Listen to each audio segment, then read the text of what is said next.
അദ്ദേഹത്തിന് പാർട്ടിയുടെ അഖിലേന്ത്യാ നേതാവെന്ന നിലയിൽ, പാർട്ടിയുടെ സെക്രട്ടറി എന്ന നിലയിൽ, പ്രതിപക്ഷ നേതാവെന്ന നിലയിൽ, കേരളത്തിൻ്റെ മുഖ്യമന്ത്രി എന്ന നിലയിൽ എല്ലാ തലത്തിലും അദ്ദേഹത്തിൻ്റെ സംഭാവന കേരള ജനതയ്ക്കും കേരളത്തിലെ ഇന്ത്യയിലെയും കമ്മ്യൂണിസ്റ്റ് പ്രസ്ഥാനത്തിനും ഒരിക്കലും മറക്കാൻ കഴിയുന്നതല്ല.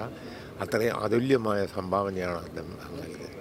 അഭിയുക്ത പാർട്ടിയിൽ നിന്നും ഇറങ്ങിപ്പോന്ന 32 പേരിൽ ഏതാണ്ട് അവസാന കന്യാകാൻ പോവുകയാണ്. സഖാവ് VS ഇവിടെ പറഞ്ഞതോടുകൂടി കേരളത്തിലെ പ്രസ്ഥാനത്തെ ഇന്നത്തെ നിലയിൽ എത്തിക്കുന്നതിൽ അദ്ദേഹത്തിൻ്റെ സംഭാവന, എന്നെപ്പോലെ 10,000-കണക്കിന് ആളുകളെ കാഡർമാരെ വളർത്തിക്കൊണ്ടുവരുന്നതിൽ അദ്ദേഹത്തിൻ്റെ സംഭാവന മഹത്തായ സംഭാവനയാണ്.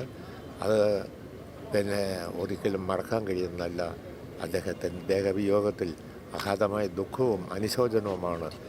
ഏറെ സഹായം അദ്ദേഹത്തിൽ നിന്ന് എനിക്ക് കിട്ടിയിട്ടുള്ള രാഷ്ട്രീയ പ്രവർത്തകനാണ്, പാർട്ടി പ്രവർത്തകനാണെന്നുള്ള കാര്യവും ഞാൻ പ്രത്യേക ഈ അവസരത്തിൽ ഓർമ്മിക്കുകയാണ്.